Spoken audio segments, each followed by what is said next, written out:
Welcome, everyone. This session is about broadening your markets through personalization of assessment and localization or internationalization of our APIs. So if you're looking to translate our UIs into other languages, if you're looking to pursue adaptive or branching assessment to personalized assessment based on student responses, that's exactly where you should be. So, okay, I'm Gonzalo, and I'm working in the Dublin office in the technical sales and client support team. I'm a business development engineer.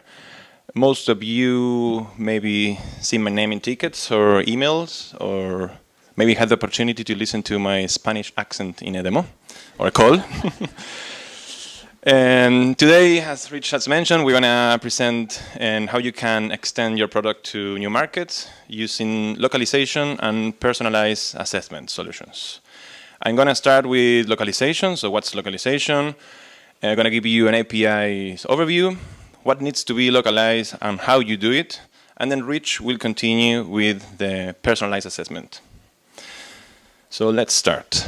I'd like to show you, first of all, this map. This is a screenshot from Google Analytics, our questions API sessions. You can see there are 3.3 million sessions and the distribution around the world. And the dark area there, you see, this is United States, I hope you know that. And that's where the majority of our users or your users are at the moment. However, we are Learnosity, a global company, and we have presence, as you can see, almost everywhere in the world. And when you're thinking in how to implement a solution, an application in different countries, one of the first things that comes to my mind is localization. So what is localization? We can think that it's a process on how you implement a system with using multiple languages. And we have great examples of Learnosity localization in our clients. We have EduClever, they were somewhere here, they do everything in French. And we had the guys from Uniwise who are they're from Denmark, so they're doing Danish and other languages. And we have other examples in Spanish and Chinese, I think. So we have a couple of good examples. So what do you need to do to implement Learnosity in a different language? First of all, I'd like to start with a quick overview of our APIs. It is very important to know them very well, at least on a localization point of view. What are the APIs are you using on a screen? So to give you a quick overview, I hope you know this very well. This is the last session of the day, so probably you've seen this already or you've seen it in our docs. But anyway, we divide our APIs in three main areas. So authoring, assessment, and analytics. And from the high level to lower level, you can see there, for example, author API, then question editor, and the questions API. So within the author API, we use the question editor, and within the question editor, we use the questions API. That's why the questions API, it's across all of the areas, because almost every time you see a Learnosity instance, you're looking at the question somewhere there. In an assessment, it could be in a report, in the sexual detail by item, or by questions. So questions is almost everywhere. The data API, it's with a different color, because on localization, data API, we don't provide a UI. You implement your own UI, so we don't provide those labels to translate. So let's see an example. We are looking now here at Author API. It's a screenshot of Author API. And you can see there, highlighted in yellow, the question editor. And in red, you can see the questions API. So when you're calling our Author API, on the screen, you're looking at three different APIs. So again, this is very important because when we're going to see in the next slides, and what are the areas that you need to translate, you need to understand where those belong. We have an example here of an assessment. This is items API in assess mode. And again, in yellow there, you see the assess API. And in red, you can see the questions API. So again, you're calling items API, but on the screen, you're seeing three different Learnosity APIs. So this brings us to what needs to be localized. And well, we have two main things, content and the API labels. When we talk about content, that is all that the content creators or the authors create. We think of questions or features. In the questions is the stimulus, the options, the different responses, and the features could be a passage. So all that text that is entered by an author or a teacher when it's creating content needs to be created in the language that you want to implement in your system. So the language that you want to present that assessment to your students. And then we have the API labels. And those are all the UI that is rendered by our APIs. By that I mean the buttons, dialogues, menus, all those options that you can see. And this is happening during development. So a developer, when it's implementing the Learnosity APIs, they need to set those labels in the request. So to show an example, and this is, again, the Assess API. And we can see there in red what is content. That's a question. We see the stimulus and the option.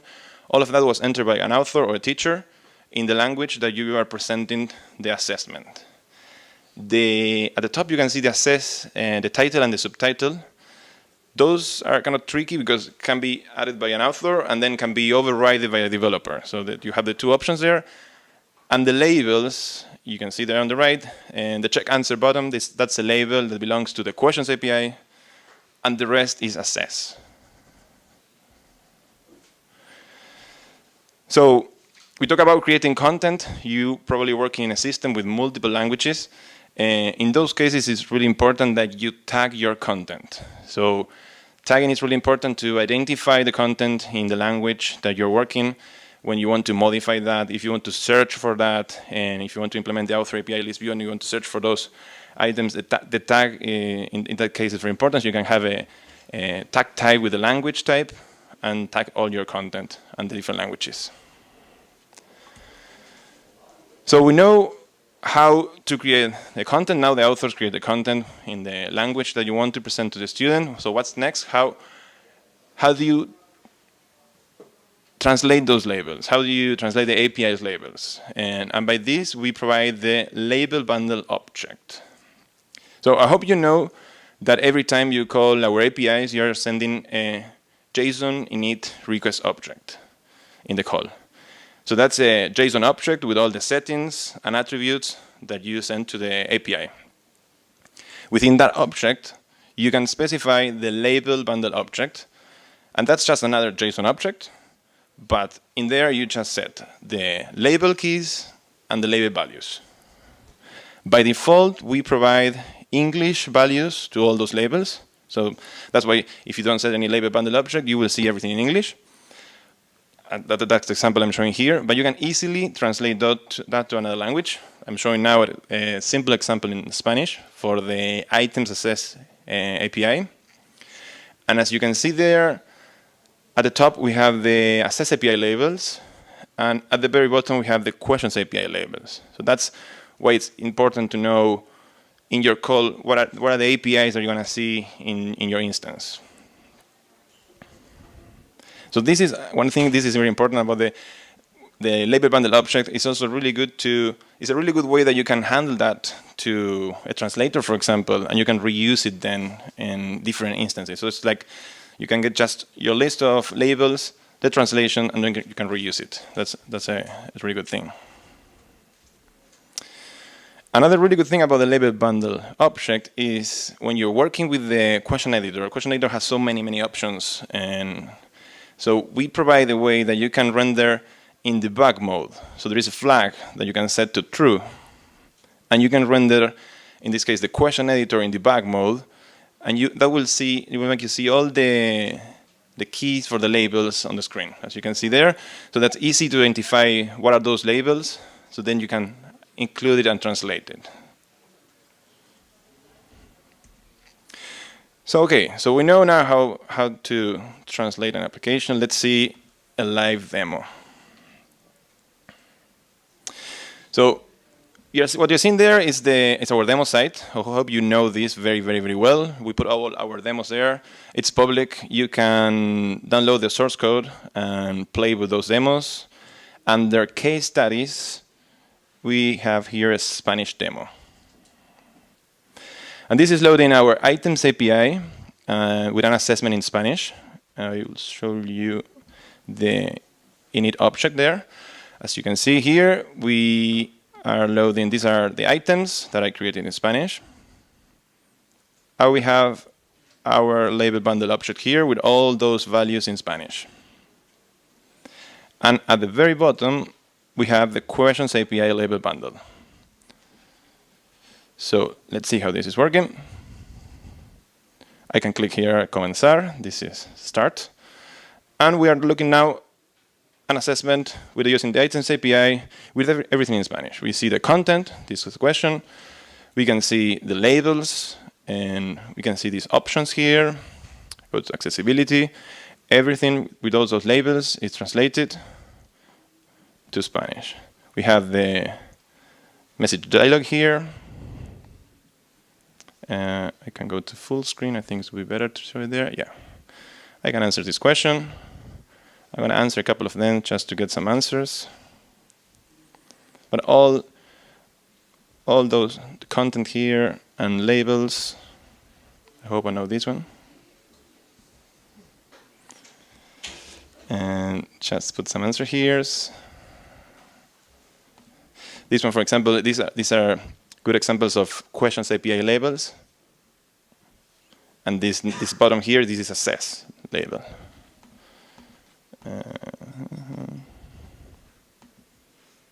Some answers there. So when I click finalize, finalizar in this case, we submit the activity, and we are looking now at a review screen with our reports API. And again, everything is in Spanish here. Let's see first clicking this magnifier glass, we can see the preview object. And we see we're loading two reports, a session summary and a session detail by item, and the label bundle object for the reports.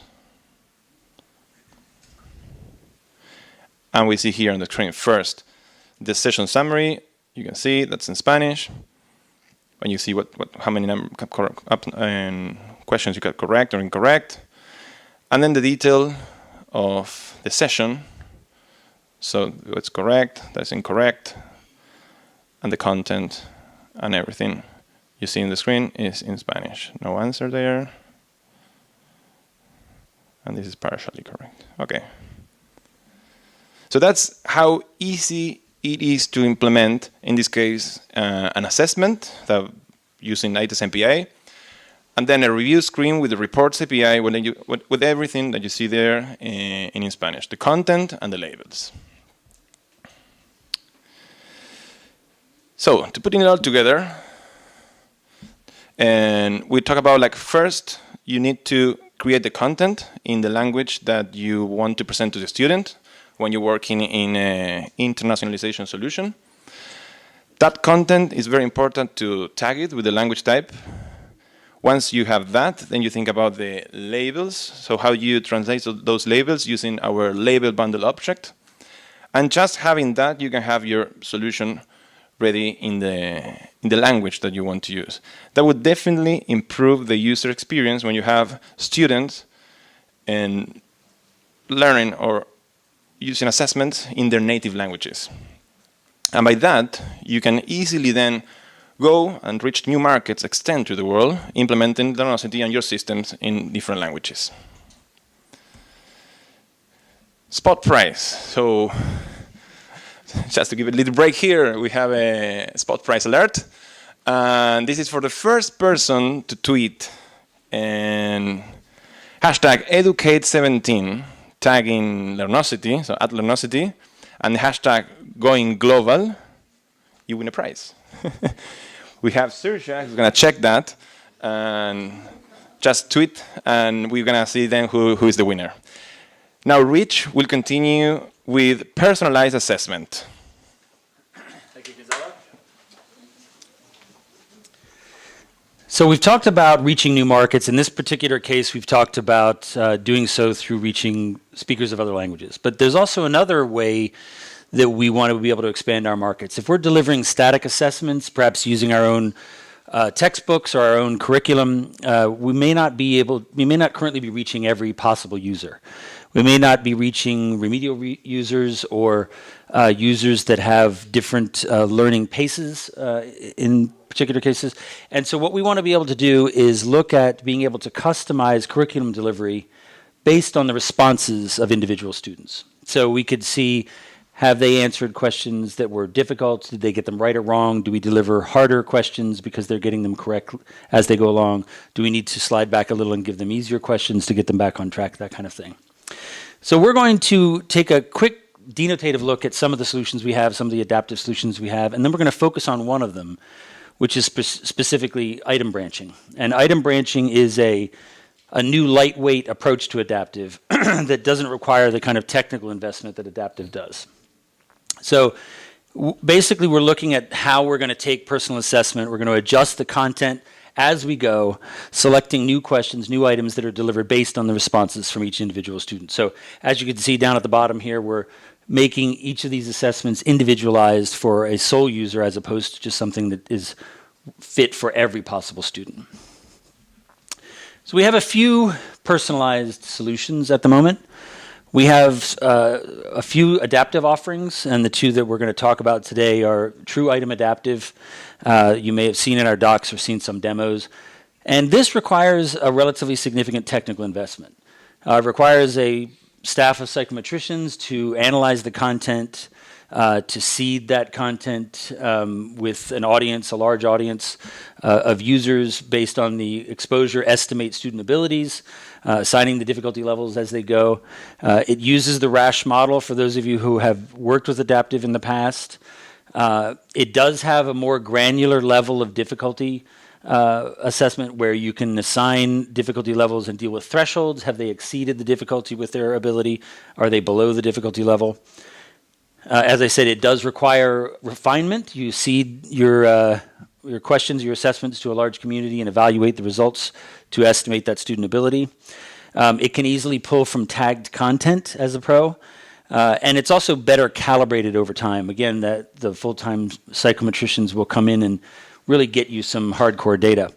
And just as a tiny offshoot of that, we also have testlet adaptive, which gives you most of what I just said, but at the testlet level instead of the individual item level. So it allows you, for example, to make a 10-question assessment linked at a branch to another 10-question assessment. So instead of doing item by item by item, you can do activity by activity by activity. But for many customers, that level of technical commitment is certainly at the onset beyond what you're interested in devoting. You may not have full-time psychometricians to go through the content. So what we've done is we've offered another solution which we call item branching. And this essentially allows you to create a map of possible choices by evaluating correct or incorrect, which is again where the less granular approach to difficulty comes from. And so you can take a student response that was either correct or incorrect and choose the next item based on that response. And we also have another evaluation that we'll look at a little bit later on, which takes the cumulative score. And you can say above or below a certain percentage point. So you can map out the entire process through JSON, and you can do this at the assessment level virtually on the fly without having to proceed with all the technical debt that traditional adaptive usually requires. So if you take a look at a simple request object that is fairly consistent with some of the things you've probably been doing yourself, what you see missing from this request object is an items array. So typically when you prepare an items API request, you'll have an items array of the item references that you want to include in that assessment. And in our adaptive approaches, that items array is replaced with the adaptive object. And it has a few things in there, the type of adaptive we're using. And in the case of item branching, that items array is replaced with a steps object. And the steps object defines the linear sequence of possible content that's being shown and possible branches that a student might take based on their response. So the first thing that you'll notice in terms of ease of working with this material is that the step itself has its own ID, and this is abstracted away from the actual item reference, and that allows you to, for example, substitute item references in the same sequence of steps, and it allows you to a little bit more flexibility in juggling the content around to suit your needs. And it also allows you to separate, in one case with the global score analysis, a decision step from a content step. And we'll take a look at that a little bit later on. But if you look at this, you'll see in the very first item, it simply says deliver Algebra 1, and then for the next item, just deliver the next step, item 2. So there's no decision made there. So this might be an intro question. It might be a quick evaluation type of question. But when you get to item 2, you then have a choice using the next object. If the student gets the item correct, then branch to item 3. And if they get the item incorrect, branch to item 4. Excuse me. And this is in the essence of what I'm describing. This is essentially all that is required to do for item branching. Obviously, there's a little bit more options available to you, but you don't need to build the whole difficulty level and student ability estimate process that you would with traditional adaptive. And there are a couple of ways then to terminate an assessment. Because you are in control of this JSON map, you can certainly create a finite list of items that you intend to present. But at the same time, you can terminate along the way by providing null to any of our next steps. And you can do so through decision making, like a correct or incorrect. You could do so at a terminus point just by having no decision, such as this example here, where the next item is simply null. And you can also do so based on score evaluations. So for example, you might, one of the use cases I'll show you a little bit later on is you might have an assessment with a large number of questions. And based on the fact that a student has gotten all of them correct up until item 10, and their score is above 90%, well, perhaps they know it well enough that they don't have to continue with the next 30 or 40 items, and you can simply stop it there. So we'll take a look at that as well. So let's take a look at a few of these implementations, a few use cases. This is a very simple, perhaps even impractical or lesser use case, simple definition, a B tree, where you're simply saying in every use case, every step along the way in this use case, you're making a next and decision based on correct and incorrect. So after item 1 is rendered, if the student gets that item correct, they'll branch to item 1.1. And if that item is answered incorrectly, they'll branch to item 1.2. And then at each of these branching points, another next correct, incorrect choice is made. So at item 1.1, if they get that correct, it'll go to 1.1.1. And if they get it incorrect, they'll go to 1.1.2.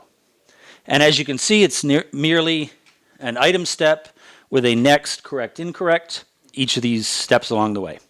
And this little ellipsis indicates that there's more items here listed in the request object just because of the size of the flowchart that we're presenting. So now here's a more often requested implementation, a more practical use, and this is the relatively standard depth of knowledge approach. Excuse me. So the item 1 is offered as it traditionally is, and if that student answers that item correctly, they can move on to the next topic, and they'll move on to item 2. And if they answer that correctly, in this case, that's not a decision, which I'll explain in just a moment, move on to item 3. Again, if they answer that correctly, they move on to item 4.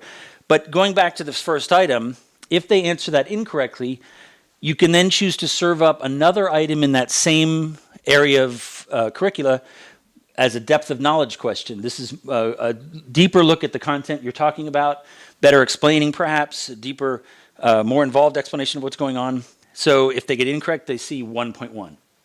And if they get that correct, they're back on track. And you can go back on to item 2 in this case. If they get it incorrect, they'll branch again to another depth of knowledge question, 1.2, and so on. And then perhaps in this case, if you also miss 1.3, it doesn't matter. You're out of the depth of knowledge questions for that particular topic, and you move on to item 2.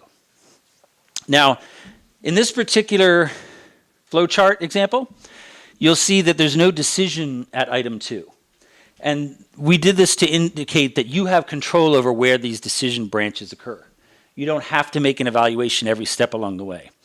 So you could, for example, get into a new topic, follow that with depth of knowledge questions, move on to a relatively straightforward question that doesn't have any depth of knowledge follow-ups, and then again, when the next depth of knowledge type question comes along, you can branch off, as in this case with 3.1 through 3.3 at your leisure.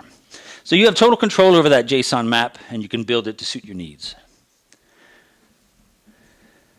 The next topic I'm going to discuss is the idea that you can, in addition to branching off based on just a correct or incorrect answer, you can also have a standalone decision step. So in an item step, you're presented with content.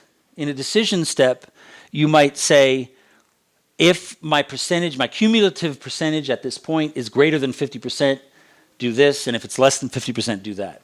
And because that content, that decision step rather, is abstracted from content, you can do some clever things like chain some of them together. So instead of relying only on correct or incorrect, you could say, is it above or below half? And if it's above half, is it in fact above or below 3/4, 75%, and so on, honing into a tiered percentage decision-making process if you wish. And you can also use it in relatively unconventional ways. As I said before, which I'll show you in just a moment, you can drop out of the assessment if a particular percentage score is reached early. So we'll take a look at that as well. So if you look at this example, the global decision step on its own, perhaps after you've visited 10 items and you've accumulated a score for the entire assessment, which is a very important distinction. Remember, we're not looking at the correct or incorrect result of the previous item. We're instead looking at the entire score up to this point of the entire assessment. So you could say, at this point, have they reached a certain percentage? If so, follow that branch. So let's take a look at, Doesn't that mean that you have to score each question at the client? yes, absolutely. All item branching is scored at the client. So, and you're counting the actual score points and not just like how many questions this is. Actually, off the top of my head, I don't know if what I assume you're asking is if question 1 is worth 5 points and question 2 is worth 10 points. Off the top of my head, I don't know if it's based on a point value because it's based on a percentage score, not a point score. So it may simply be correct or incorrect. That's, I believe, the way it works. In fact, when the correct-incorrect decision is evaluated, something that was mentioned in the slide that I neglected to verbalize, it's 100% correct or otherwise. So if you have, for example, support for partial correct, that's not correct. So if you get it right, you branch to the correct, and if you get it partially correct or completely incorrect, both of those count as an incorrect. So I believe it's not based on point value, but rather the percentage of correct or incorrect answered questions throughout the whole assessment. So let's take a look at some examples. Here is a simple case that might simulate testlet branching. So testlet is only available in true adaptive at the moment. So this is a very simple flow chart with 3 questions in each activity. But you could do something along these lines where you take an assessment, take an activity with 3 questions in it. And again, this is items branching, so you're simulating that activity by just chaining the items together.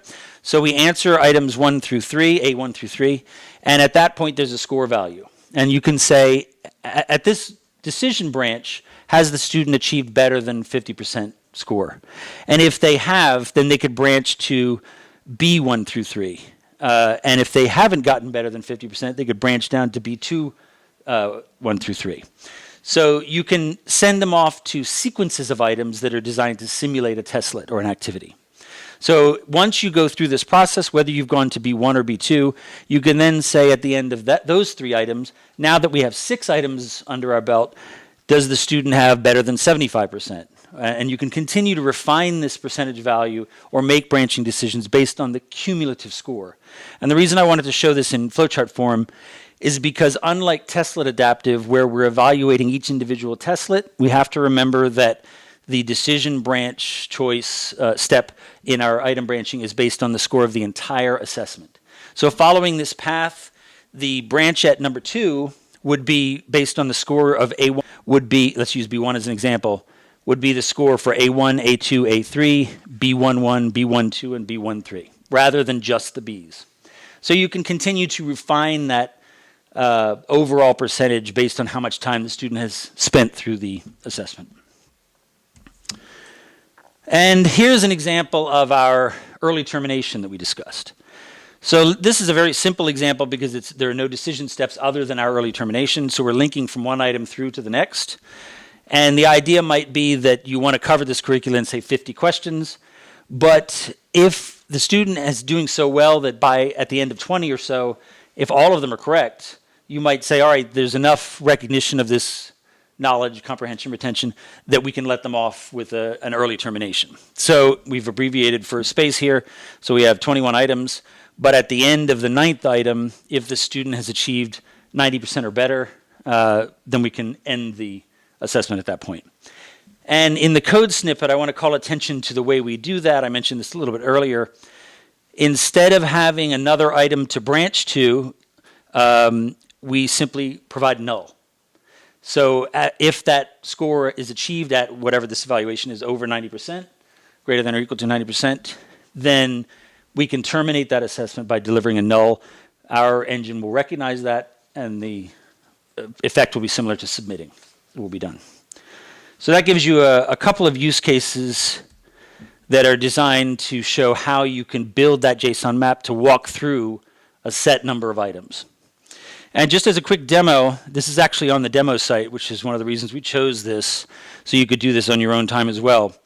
This combines one of each of the decision maps, the correct or incorrect, and the global score. So if you take a look at this flow chart, you'll start with item 1. You'll then have a next correct or incorrect test. And if the student gets correct, this question gets correct, it'll go on to item 3. If the question is answered incorrectly, it'll go to item 2. And then at the end of item 3, we'll take a look at the cumulative score. And if the score is above or equal to 50%, it'll skip 4 and go directly to item 5. If it's less than 50%, it'll go through 4 and then 5. So we can see this in action. And in order to demonstrate this, we're going to show you two things. One, we're going to show you the decision-making process as we go. And then 2, we're going to make sure that we understand that partial credit is considered as an incorrect answer. Okay? So if I answer this correctly, I'll go through the correct branch, which will take me to item 3. And then after item 3, I'll have my second decision, which is my global score decision. So once I answer this, the question is, am I above or below 50%? So I will say, you see your item step here for content. You have your global decision step here for evaluating the branch based on the total score. So again, if I answer this correctly, I'll go to item 5. If I answer it incorrectly, which I'll do, I believe that will be, actually this will probably be equal to 50 since I got the first one right. So we'll see where this takes us here. So let's get this wrong to see if we have our 50%. So now we are at item 5. And then if in this case, we're terminating the assessment to keep the demo brief. We could, for instance, choose to terminate it only if we answered correctly, and if we answered incorrectly, offer another item. So that gives you a real quick run through of how you can build personalized assessment based on student response without the technical debt, investing all of the time and energy in full-time psychometricians, difficulty estimations, and student ability estimations. So that's this is the result of that session. And there are two things to look at here. The first is a session summary, which is a pretty traditional report. It'll show you the number of items, how many you got correct or incorrect. But then this second report here is a result from a data API endpoint, which is our sessions reports adaptive endpoint. And this will give you information about the session based on the student responses combined with your JSON mapping. So you'll see, for example, the score as you go through. You'll see which of the steps are rendered. As you can see here, we went from 1 to 3 to 5. So you can analyze the progress that this particular student took through that map that you've designed. And so you can tabulate this data for a large group of students, but at the same time, continue to offer personalized assessment for each individual student based on their responses. Okay, so I also have a similar ending as Gonzalo presented here for the same exact reason. We're trying to expand our reach into broader student bodies. So the first thing we want to do is create content that can be take advantage of our branching ability. So we want to make sure that we have things that we can offer harder or easier, or go through a particular curricula course, one subject followed by the next. Once we do that, we want to plan our sequence so that we can decide which questions to skip on a correct path, which remedial content perhaps to offer in a depth of knowledge path. And once we design that sequence, we can write the JSON that we use to initialize the assessment. Obviously, the end result, we're hoping that this will improve the student learning. And by virtue of reaching this dynamic audience, something that static assessments can't do, hopefully then you can expand to reach new markets. So again, with localization or internationalization combined with personalizing the assessment content, ideally that means that you're reaching a much larger audience. So Gonzalo, you want to walk us through this? This is Educate 2017, and then after you put into effect all of the suggestions that we've come up with, hopefully by the time we meet again next year, you've reached a whole new world.